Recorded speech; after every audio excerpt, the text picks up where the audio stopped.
It was the quiet hum of suburbia that usually lulled me into the haze of late afternoons, those moments when the world outside seemed distant and harmless. But that day, as I leaned against the weathered wooden fence of my backyard, sipping my half-empty beer, something felt different. The air was too still, the sky stretched a little too far, and a strange tension had settled, like the prelude to a storm. I glanced at the neighboring garden, where the high wooden fence separated our properties. At the far end of the yard, under the thick canopy of an overgrown oak tree, I spotted her, a figure, slender and unfamiliar, crouched in the grass as if she were hiding. I froze, narrowing my eyes. No one had lived next door for months, and I had grown used to the emptiness. I stepped toward the gate, pushing it open slowly. The sharp creak sliced through the quiet, and she startled, her head snapping up, her gaze locking with mine. She was young, no more than mid-20s, with striking features that didn't quite match the mundane setting of the neighborhood. A cascade of dark hair framed her face, and her eyes were a vivid green that seemed too intense for her small, fragile frame. "Hey!" I called, unable to stop myself. "Are you okay?" She hesitated, her body stiffening. The breeze stirred the grass around her feet, and for a moment she looked like a deer caught in headlights. I took a tentative step closer, but she flinched and stood abruptly, brushing dirt off her jeans. "I'm fine," she muttered quickly, her voice strained. "Just resting. Sorry, I didn't mean to startle you." I blinked, confused. Resting? In the middle of my backyard, hiding behind a tree? "You sure?" I pressed, my voice softer now, trying not to sound intrusive. "It's just, you seem out of place here." She seemed to tense further at that, like the words had struck a nerve. Her eyes darted around, scanning the empty street and the line of houses.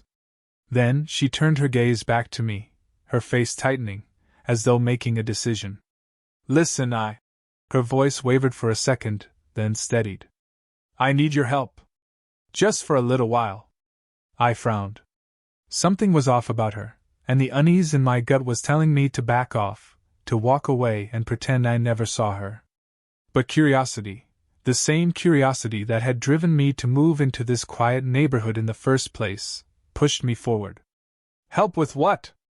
I asked, my tone half mocking, half concerned. She shifted on her feet, as if debating how much to tell me. "I'm being followed," she said, her eyes flicking toward the street again, her voice barely above a whisper. "They'll find me if I stay out here much longer. Can I come inside? Just for a little while." A knot formed in my stomach. The last thing I wanted was to get tangled up in something dangerous, but her pleading look, desperate, even, had me second-guessing my instinct to say no. "Who's following you?" I asked, glancing behind me nervously, but the street was still eerily quiet. "Who are you exactly?" She took a deep breath, then straightened. "I'm Emma." Her name rolled off her tongue too easily, but something in her eyes suggested that was only part of the truth. "As for who's following me, that's not something I can explain right now. You'll just have to trust me." The tension in her voice was undeniable. There was fear there, something raw and palpable, but beneath it all, there was a sense of urgency, like she was running from something bigger than herself. "Are you in trouble?" I asked, a part of me hoping she'd say no so I could turn away without feeling guilty. She met my gaze, and for a moment, I saw something flicker, a flash of something darker and dangerous in her eyes. Then it was gone. Her shoulders sagged slightly, and she nodded. "Yes," she whispered. "And I don't know how much time I have." I felt my pulse quicken. She was hiding something, that much was clear. Yet I couldn't bring myself to turn her away, not when the fear in her eyes felt too real, too urgent. "Fine," I said before I could stop myself. "You can come in, but only until we figure this out. No funny business, okay?" She offered a quick, shaky nod, and as she took a step closer to the gate, her foot brushed the ground, sending a small cloud of dust into the air. The scent of the earth, mixed with something unfamiliar, something metallic, hit me unexpectedly. It lingered in my nostrils, filling me with a sense of unease. As I opened the gate for her, she moved past me, her gaze flicking over my shoulder, her body tense like she expected someone, or something, to come charging out of the shadows. I stepped inside behind her, locking the gate with a click. Emma paused at the threshold of my house, her eyes darting over the familiar, yet now ominous, interior. Then, with a quick glance back, she stepped inside, her movements swift and cautious. The door closed behind us, and I heard the click of the lock. She turned to face me, her lips trembling slightly as she spoke. "They'll be here soon." I froze. The air around us felt suddenly heavier, and the world outside seemed miles away. All I could hear was the sound of her breathing, and mine, as the weight of her words settled between us. Then, the distant hum of something that didn't quite belong reached my ears. It was a low, mechanical sound, like the thrum of an engine, unnaturally smooth, too deliberate. And for the first time, I wondered what I'd gotten myself into. The door clicked shut behind us with a finality that echoed through the house, and for a moment, the world outside seemed to fade away. The warm scent of wood and fresh coffee from the kitchen mingled with the cold, metallic tang that clung to Emma's clothes, clinging to the air like an unspoken warning. I stood there for a moment, rooted to the floor, as Emma glanced around the living room. Her eyes flicked quickly from the simple furniture to the framed photos hanging on the walls, trivial things in my world, yet in her eyes, they seemed like a puzzle she was piecing together. She pulled her jacket tighter around her shoulders, her posture still tense, as if she were waiting for something to pounce from the shadows. "Sit," I said, motioning toward the couch. It was a clumsy attempt to fill the silence, to make her feel like she wasn't being watched. I could feel her nerves, like static in the air between us, but there was something else too, something deeper, more hidden, that I couldn't quite reach. She hesitated, then sank onto the edge of the couch, her hands twisting in her lap. I noticed the small cut on her wrist, barely visible under the sleeve of her jacket, but it was there. Something recent. Something caused by someone, or something, chasing her. "Who's after you?" I asked again, more firmly this time. My patience was wearing thin, but there was no malice in my voice, only concern. I knew she wasn't telling me the whole truth, and every second I spent with her only raised more questions. Her lips parted as if she wanted to speak, but the words never came. She looked down, her hands now gripping the fabric of her jeans, the knuckles white from the tension. I could see her weighing whether or not to trust me, to tell me whatever it was that had her so frightened. "I can't tell you everything," she said finally, her voice barely above a whisper. "Not yet." Her gaze flickered to the window, the tension in her body palpable, like a coiled spring. "But I need you to understand something, they're not human." The words hit me like a cold slap to the face. Not human? I'd heard my fair share of strange stories over the years, every conspiracy theory, every UFO sighting, every wild rumor. But this? This was something else entirely. "What do you mean by not human?" I asked, the words coming out sharper than I intended. Emma's eyes darted nervously to the window again, and I followed her gaze, but there was nothing outside. The street was empty, just as it had been before. Yet I couldn't shake the feeling that something, or someone, was out there, lurking just beyond my sight. She licked her lips and stood up abruptly, pacing across the room, her movements quick and agitated. "I'm not who you think I am," she said, her voice tight. "I'm not from here. Not from your world." She turned to face me, her green eyes suddenly fierce, almost pleading. "I was sent to—" She broke off, then shook her head. "I can't tell you everything, but I need your help. I'm in danger. And I have nowhere else to go."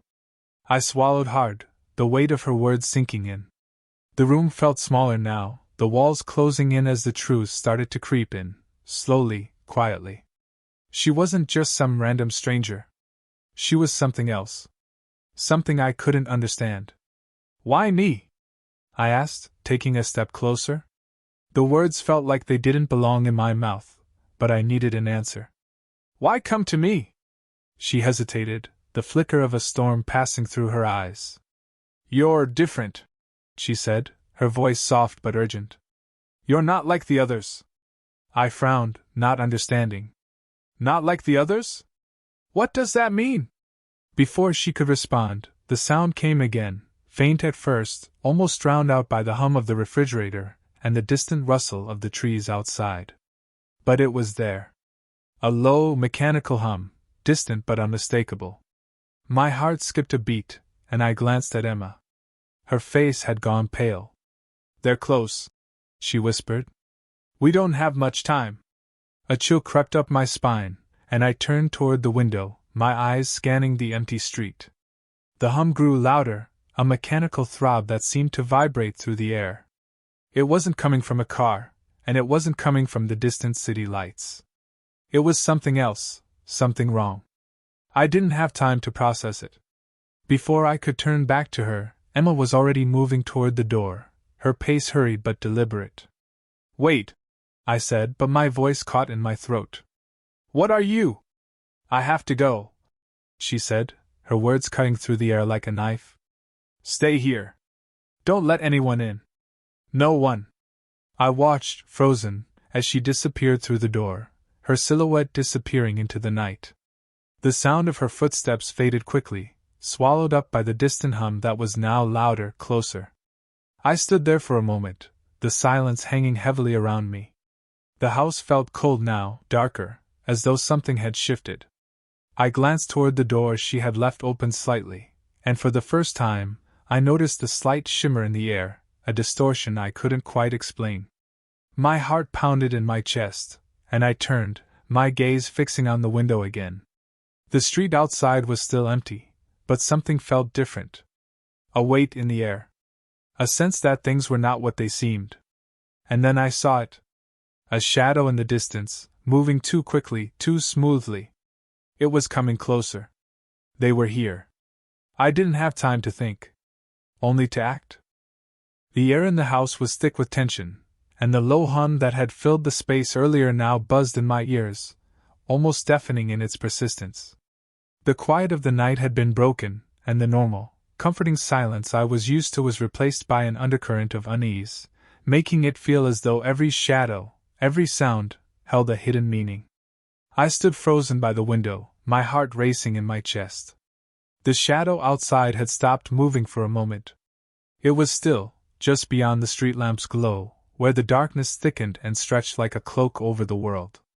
I could feel it, the certainty that something was watching, waiting for me to make a move. I couldn't breathe properly, couldn't quite think. But one thing was clear, I wasn't alone anymore. Emma's warning echoed in my mind, don't let anyone in. No one. I had no choice but to follow her instructions. She'd barely made it out of the door before the danger arrived, and now, I was left in the middle of a storm I didn't understand. Every instinct told me to grab my keys, run after her, and demand answers. But the cold, the palpable danger in the air stopped me. She was right about one thing, whoever or whatever was out there, they were close. Closer than I'd ever realized. The shadow moved again, just a flicker this time, but it was enough. I wasn't imagining it. Someone was out there. I glanced toward the back door. Maybe I could get out unnoticed, but as my hand hovered over the handle, the creak of a floorboard behind me froze me in place. Slowly I turned. Emma stood in the doorway, her face pale, her eyes wide and frantic. She wasn't alone. A man, tall and lean, stood behind her, his features sharp, his eyes a penetrating, almost unnatural shade of blue that caught the dim light in a way that made them gleam like they were something other. The two of them shared a silent, knowing look, an exchange I couldn't quite decipher, before Emma stepped forward, blocking the stranger's path. You're not supposed to be here, she said, her voice low but firm. There was a hint of command in her words, as if she were ordering a soldier, not asking. The man didn't seem fazed. In fact, his lips curled into something between a smile and a smirk. He took one slow, deliberate step into the room, his gaze never leaving me. Too late for that, Emma, he said, his voice smooth like velvet but carrying an edge to it. You know what's at stake. Emma's jaw clenched, but she didn't back down. You don't understand. He's not ready for this. He'll never be able to. We don't get to decide what's ready, Emma. The man cut in, his words sharper now. His gaze flicked to me, his eyes lingering on me as if he were measuring my worth in some way I couldn't quite understand. He's already involved whether he likes it or not. And I think it's time we bring him into the fold. I stood frozen, caught between the two of them. Emma looked tense, her shoulders rigid, but there was something else, a flicker of uncertainty. Her hands were clenched into fists at her sides, but her gaze softened when she turned back to me, almost apologetic. Don't listen to him, she whispered, just loud enough for me to hear. They'll say anything. They'll try to manipulate you, make you think you need to know. But trust me, you don't. Not yet. I wanted to shout, wanted to demand answers, but the words stuck in my throat. Who was this man? What did he know about me, and why had Emma brought him here? The man, sensing my silence, gave a small, almost mocking bow in my direction. I'm Cal, he said, his voice smooth, like a snake charming its prey. And I believe we've been introduced by our mutual acquaintance. I didn't know whether to run, to fight, or to shut down completely. But one thing was certain, there was more to Emma than I had imagined. The facade of a normal, terrified woman was just that, an illusion. And Cal. I couldn't shake the feeling that he was a part of something bigger, something I wasn't prepared for. Emma stepped between us, her hand up in a calm but forceful gesture. Don't listen to him. Please. I don't want you involved in this. Her voice quivered, the first time I'd heard it break in our time together. I could see her vulnerability, just beneath the surface of her calm demeanor. Cal tilted his head, clearly amused by her desperation. You can protect him all you want, but the truth will find its way out, Emma. It always does. I opened my mouth to ask, to demand an explanation, but Emma stepped forward, her hand clasping mine in a tight grip. She looked up at me, eyes pleading. Listen to me. I'm trying to keep you safe. Please don't let him drag you into this. Not now. Before I could respond, Cal let out a soft laugh, the sound cold and chilling. She's doing her best, but we don't always get what we want, do we, Emma? The tension in the room felt suffocating, thick enough to choke on. My pulse hammered in my ears, and I glanced again at the window. The shadow outside had moved closer, too close for comfort. I wasn't sure how much longer I had before whatever was out there made its presence known. I needed to make a choice. Who are you? I demanded, my voice rough. What do you want with me? Cal's eyes glinted with something like amusement. We want you, obviously, he said, his tone dripping with confidence. But I'll let Emma explain the details, if she's ready to. Emma's grip on my hand tightened. She didn't answer right away. Instead, her eyes flicked to the door, then back to me, and in that moment I saw it, the fear in her eyes, the raw vulnerability. She wasn't ready. She wasn't prepared for what was coming. And neither was I. The hum outside grew louder, and I knew that our time was running out. Emma, I whispered, as the world outside began to shift. What the hell is going on? And for the first time, she didn't have an answer. The tension in the room was suffocating, thick with the weight of unspoken truths and choices left unmade. I could feel the sharp sting of the silence between us, Cal standing there, watching me like a predator, and Emma, her gaze frantic but pleading. It was clear now, there were no simple answers, no easy escape. Whatever world I had been living in before tonight was gone, shredded by the weight of their presence. The window behind me cast an eerie glow, a dim reflection of the streetlight outside, but it did little to brighten the growing darkness within. The air in the room felt heavy, thick with anticipation, as if everything, was building to this one moment. I wasn't prepared for any of this. My entire existence, everything I thought I knew, was unraveling right before my eyes. But here I stood, in the middle of something I didn't understand, caught between two people who seemed to hold the keys to some kind of dangerous secret. Emma, I said, my voice cracking, tell me what the hell is going on? What is this? What do you and he, want from me? Her breath hitched. I could see her hands trembling at her sides, the fight to keep her composure visible in every tense muscle. Her eyes flicked to Cal, then back to me, as though she were weighing something heavy, something she didn't want to say. "I told you to stay away from him," she whispered, her voice breaking just slightly. "This was never meant to involve you." I stepped back, confusion twisting in my gut. "What does that mean? Why am I involved?" Emma's gaze fell to the floor, and for a moment she seemed to lose her strength. She looked vulnerable, smaller than I had ever seen her, like the woman I thought I had known had been torn away, leaving someone entirely different in her place. "It's too late now," she said, barely audible. "You're already caught in this." I turned toward Cal, who had remained eerily silent, watching the exchange like he was savoring every second. His presence filled the room, not just physically, but in the way his calm demeanor made the rest of us seem frantic. There was a power in him, an energy that was at once magnetic and terrifying. I felt it in my bones, like a pulse in the air. "Why don't you tell him what's going on, Emma?" Cal's voice cut through the silence, smooth as silk. He took a step toward me, and I instinctively took a step back, uneasy with how close he was. "You've been running from this for a while now, haven't you?" Emma's jaw tightened. "You don't get to decide what happens next." But Cal was undeterred. "I already have. We both have." He looked at me then, his eyes locking onto mine, and I could see the weight of his words sinking in, even if I didn't fully understand them. "You were never just a bystander in all this, kid. From the moment you met her, you were already part of the story."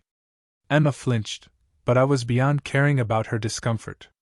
My head was spinning, my thoughts disjointed and racing, every instinct telling me to bolt, to run. But where would I go? What could I trust now? "You're not making sense," I managed to say, my throat dry. "What story? What do you mean I'm part of it?" Cal took another step, closing the distance between us, his voice dropping lower. "What do you think she is? Who do you think she is?" He tilted his head, the amused smirk never leaving his lips. "A regular woman? Someone you can protect?" His words were heavy, layered with meaning. "You're in the dark, and you have been from the start." I could feel my heart pounding in my chest, fear creeping in, but beneath it, something else, a deeper, burning curiosity. I wasn't sure I wanted to know the answers. But I needed to. "You think she's something else?" I asked, disbelief coating my words. "Like you?" Cal's smile widened, an unsettling glint in his eyes. "Oh, much more than that." Emma finally broke her silence, her voice fierce, but there was a tremor to it. "Don't listen to him. He's just trying to confuse you. There are things I can't explain, not yet." "I don't have time for your lies, Emma," I shouted, my voice rising against the knot in my chest. "Just tell me what's going on. Who are you?" The words hung between us, sharp and demanding. I expected her to break, to finally give me the truth I had been chasing. But instead, her expression faltered, a shadow of something I had never seen before flickering in her eyes, something almost like regret. "I'm not who you think I am," she whispered, her words barely audible. "And neither are you." Before I could respond, the sharp sound of footsteps echoed through the house, louder than before, the presence outside unmistakable. A low growl rumbled in my chest, not my own, but something deep and primal that seemed to reverberate through the walls. I turned toward the door, every muscle in my body tense. "What the hell is that?" Emma's face drained of color. "No, they're here," she gasped, her eyes wide with fear. I ran to the door, but Cal was quicker, slamming it shut before I could reach it. "You're not leaving," he said, his voice firm. "Not yet. You're not ready for what's out there." I stared at him, confused and scared, my hand pressed against the wood of the door. "You're crazy. What's going on, Cal?" "They are coming for her, and now you." The growl outside had turned into a full-on roar, the sound of something massive, terrifying, closing in. My breath caught in my throat as I realized the stakes. Whatever was outside wasn't a normal threat. Emma stepped forward, eyes filled with the same vulnerability I had seen earlier, but now there was a desperate fire in them. "I didn't want this," she said softly, her voice breaking. "But I can't protect you forever." And then, before I could stop it, I felt it, a presence, something old and powerful, a force that wrapped around me like chains. It was time to make a choice, and deep down, I knew it would change everything. But the question was, could I make the right one?